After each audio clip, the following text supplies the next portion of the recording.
Olá, eu sou a Daniela. Eu sou a Raquel. E juntas nós somos a Mari. Estamos aqui mais uma vez com a nossa série de vídeos do Conhecer ao Ser, que tem o intuito de levar para todo mundo um pouco do que a gente pensa sobre os temas relevantes do dia a dia, os temas que chegam aqui no consultório, temas que são interessantes para o autodesenvolvimento, para o autoconhecimento. E chegamos hoje no nosso 4º vídeo da série. E se você está nos assistindo pela primeira vez, se inscreva no canal. Se você já está inscrito, compartilhe também nossos vídeos, porque a nossa intenção é que chegue a informação para o maior número de pessoas possíveis. E nesse 4º vídeo vai ter algo que é um pouco diferente. Nós dividiremos ele em 2, parte 1 e parte 2. Que é um tema bastante extenso para a gente falar, e a gente vai falar hoje sobre relacionamentos amorosos. Muito bem, para a gente falar de relacionamentos amorosos, para a gente começar, né, falando de relacionamentos amorosos, sempre foi assim, Dani, relacionamento amoroso nesse formato mais ou menos que a gente vê hoje, que a gente vê chegar aqui, quando a gente recebe para terapia de casal, das pessoas, sempre foi assim, relacionamento amoroso? A gente precisa trazer um pouco da história e da construção do mito do amor romântico. Nossa. Que ainda existe hoje. Então, assim, historicamente, antes da Revolução Francesa, o casamento ele era visto como um negócio, era uma instituição, onde as famílias se colocavam, né, nesse lugar de encontrar parceiros e parceiras ideais para que continuassem na aquisição de terras, né, de dinheiro, de posses, de status. Então, o casamento, não existia amor dentro do casamento, às vezes não necessariamente forte, né? Isso, né? Até levava a isso, mas não era o principal, não era o primordial dentro dessa relação. As ideias da Revolução Francesa, quem trouxe essas ideias foi o Jean-Jacques Rousseau, veio com muita ênfase a questão da liberdade, do ser, da pessoa ser livre, e dentro dessa liberdade, livre de escolha e escolher com quem gostaria de construir uma relação dentro de um casamento. Dentro do casamento eu tenho amor, eu tenho cuidado, né? Eu tenho alguém que provê, que antigamente o homem ficava nesse papel, eu tenho sexo, eu tenho fidelidade, eu tenho monogamia, então assim, eu tenho tudo dentro desse casamento. E ela se popularizou dentro da cultura, né? E lá em 1940, 50, com a cultura de massa da televisão e do cinema. Quem nunca, né?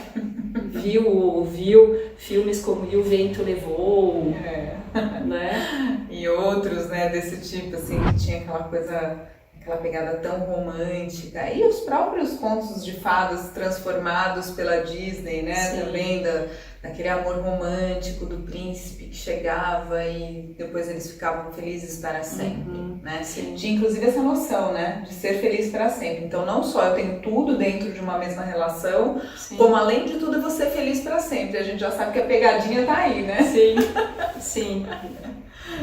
É uma construção muito nova, então, né? Pra gente dizer, não, já tá tudo estabelecido e sei como funciona.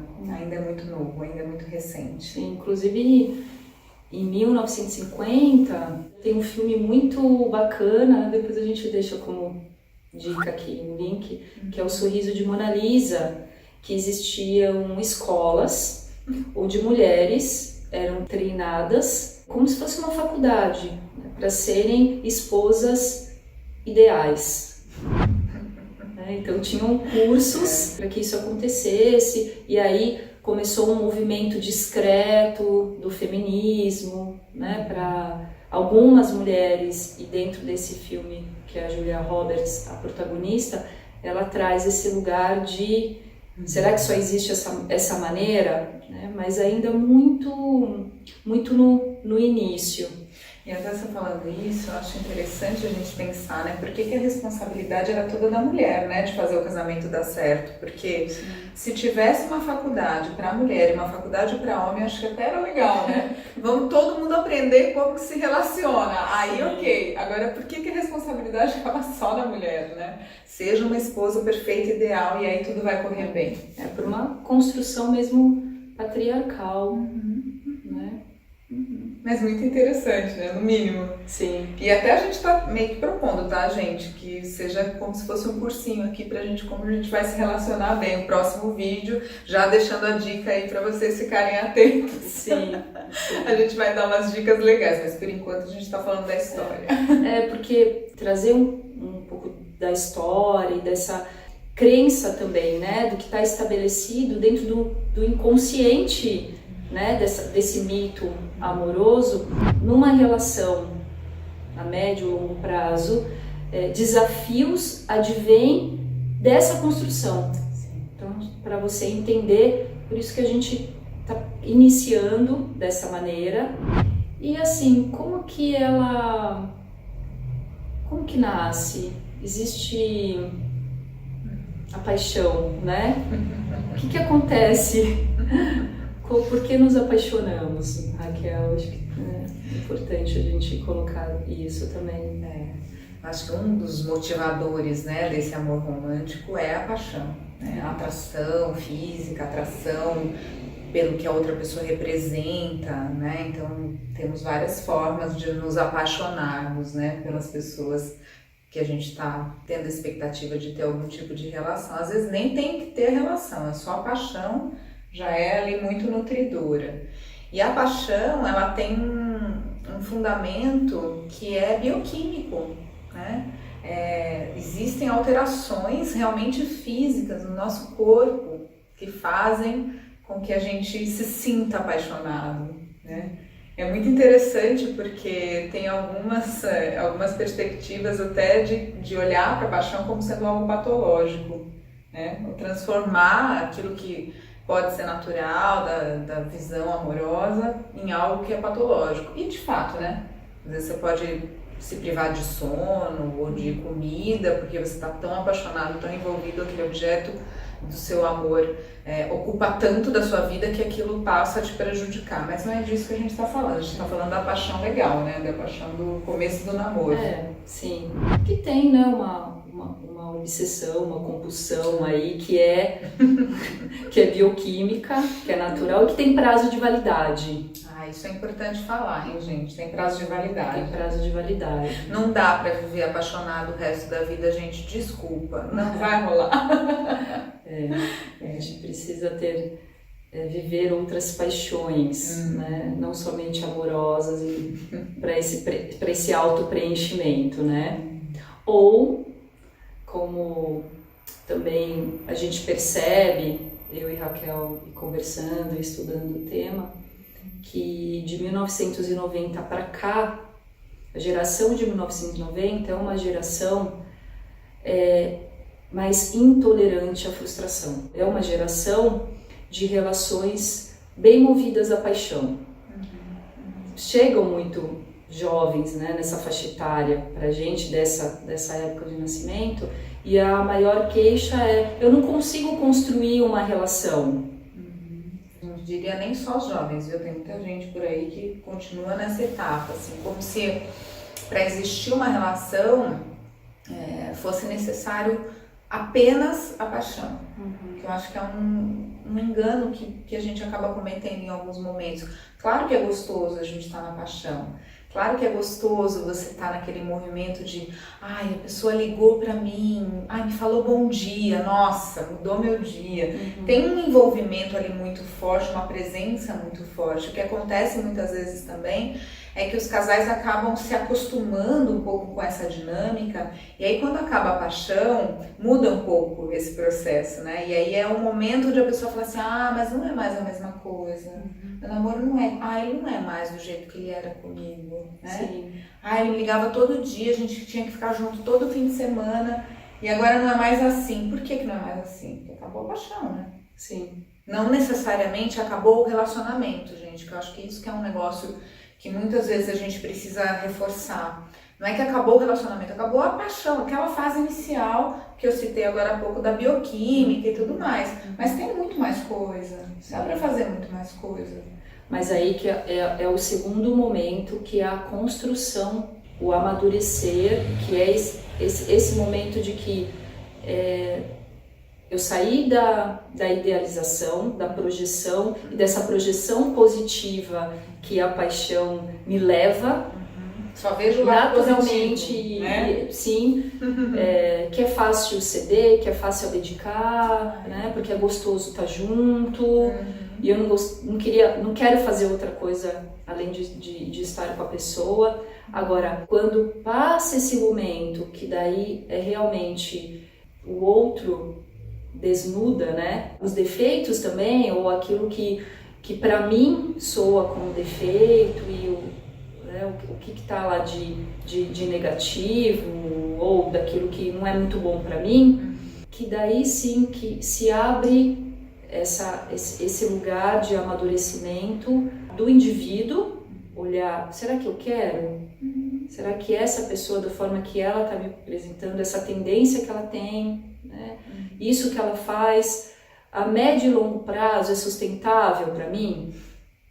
E aí, efetivamente, é o momento de se abrir uma comunicação, né? E uma conversa para edificar essa relação. Acho que é bacana a gente pontuar essa questão da idealização, né, que a gente faz nesse momento da paixão, versus quem eu sou e quem o outro é de verdade na relação. Não é que a gente mascara, não é isso. Já ouvi de algumas pessoas dizendo assim, ele me enganou, ou ele fingiu ser uma pessoa e depois no dia a dia era outra, ou ela fez isso, então você quer conhecer mesmo a pessoa, você precisa passar por tanto tempo. O que isso significa, no fundo? Que nesse movimento que a gente estava falando da paixão, da parte bioquímica, a gente tem uma tendência a ficar como se a gente estivesse com óculos cor-de-rosa, né? Tudo que o outro faz, tudo que a outra pessoa que está comigo comenta, como ela vivencia as coisas, os programas que vocês fazem juntos, tudo isso tá com esse filtro cor-de-rosa, né? Então é um momento onde, tudo bem passar o fim de semana inteiro, todinho com a sua família, todos os finais de semana com a sua família. Tudo bem aceitar que essa outra pessoa não goste muito dos meus amigos, né? Sem falar dos relacionamentos abusivos, tá, gente? Só falando de questões... Que dá um vídeo à parte. Dá pra fazer mais. Sim. Mas assim, falando de questões que se apresentam no começo do relacionamento, quando eu tô vivendo aquela paixão, e que acabam às vezes passando batido, porque a pessoa, né, é assim mesmo e tal. Mas depois, quando passa essa fase dessa alteração química, chega o dia a dia e a gente começa a perceber que talvez a gente exagerou nas concessões, porque a gente deixou de lado algumas coisas que são importantes, né? E aí que é esse outro momento do outro vídeo, tá, gente? Mas assim, só para dizer o quanto que a gente de fato tem essa idealização nesse começo, né? E muito movido por essa paixão, por esse início. Por essa construção toda que é uma construção social desse amor. E que é interessante também. Percebo que essa geração agora de 2000 para cá, que são os adolescentes de 14, né, 13, 14 anos, enfim, 15 anos, eu acho que é uma geração que está com muita força nessa desconstrução. Eles já se questionam a respeito disso e se perguntam, mas será mesmo que esse príncipe encantado, que essa princesa encantada vai vir me salvar de tudo? Não, eu acho que eu preciso fazer a minha parte também, né? Que eles estão mais, eu percebo que é uma geração que está mais engajada nisso e nessa reflexão, nessa desconstrução. Os de 15, né, muito mais do que os de 25, assim, né? Isso. Que é a fase anterior, assim, que tem muito esse questionamento do estar constantemente nesse estado da paixão, né? E que acaba não sendo possível, porque ela tem um prazo de validade. Outra coisa que é interessante, fala um pouquinho da pesquisa da paixão, que eu achei interessantíssimo esse negócio dessa pesquisa da paixão. Não sei muito se, né, a gente não testou para ver, né? Não dá pra gente testar porque a gente já tá casada, mas é interessante essa pesquisa da paixão, né, Dani? Fala um pouquinho. Foi uma pesquisa realizada em 1997 por Arthur Aron, lá da Universidade de Nova York, onde ele simulou um questionário com 36 perguntas, testou acho que dois casais, onde eles faziam perguntas, um perguntava, o outro respondia, né? E aí ao final desse questionário eles precisavam se olharem, né? Manterem o olhar fixo durante 4 minutos. E esses casais se apaixonaram. Muito interessante pensar nisso, né? Até por conta da bioquímica. O que ele fez com esse roteiro de 36 perguntas? Ele simulou essa bioquímica cerebral artificialmente, né? Ele estimulou, as respostas eram geradas a partir de todo esse processo hormonal, né? E bioquímico, e esse processo cerebral que acontece durante o momento da paixão. E aí ela veio à tona, acho que 2 ou 3 anos atrás, porque uma jornalista do New York Times testou a pesquisa e ela se apaixonou. Inclusive a gente deixa aqui depois também no link a descrição e se você quiser testar... Aí você conta pra gente, por favor, hein? E aí veio essa pergunta. Então, será que alma gêmea existe mesmo? Esse também é um tema bem longo, né?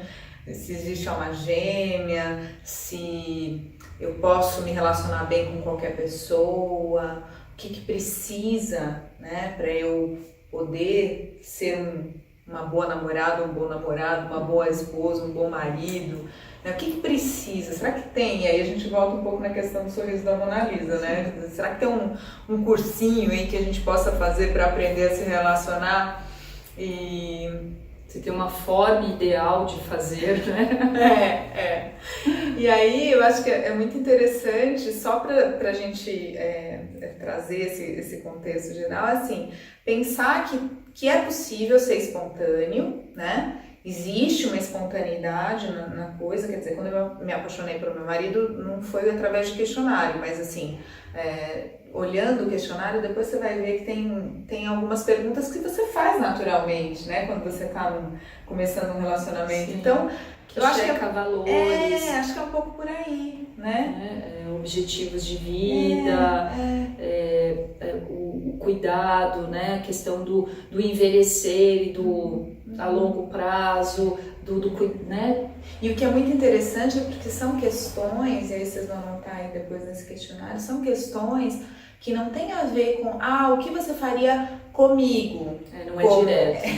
Né? Mas assim, o que você faria, você como indivíduo, né? E aí eu acho que é bacana a gente pensar nisso, assim, como eu como indivíduo posso ser um indivíduo namorável? Não existe essa palavra, foi ótimo. Mas assim, como eu como indivíduo sou interessante para o outro querer me conhecer, como eu como indivíduo posso me apresentar de uma forma que seja interessante, como eu como indivíduo, né, como eu me conhecendo como indivíduo, posso também perceber o que eu quero, o que eu preciso no outro. Sim. Que eu acho que esse é um outro grande ponto interessante também. Quem que eu quero ter do meu lado? Né? E aí a pergunta é para quem ainda não está no relacionamento, né, gente? Mas É importante pensar nisso. Quem que eu quero ter do meu lado? Qualquer pessoa serve ou eu quero uma pessoa com determinados valores e princípios, muito mais do que só se eu bater o olho e me encantar com ela? Eu acho que essas são questões também importantes da gente fazer. E a gente quis falar dessa questão da pesquisa porque eu acho que é interessante desse ponto de vista, assim, de que tem perguntas ali que não são perguntas de checagem do outro, mas de checagem de si mesmo, dos seus próprios valores. De autorreflexão. É verdade. Né? Gostando desse vídeo, que vocês possam compartilhar, que vocês fiquem aí na expectativa para o lançamento da parte 2 desse vídeo. Curtir, comentar, por favor, tragam as suas opiniões sobre o que a gente fez aqui, compartilhar, se inscrever no canal. Sim. Né? E é isso. É isso. E agradecemos muito vocês. Tchau. Até o próximo. Até. Beijo. Tchau.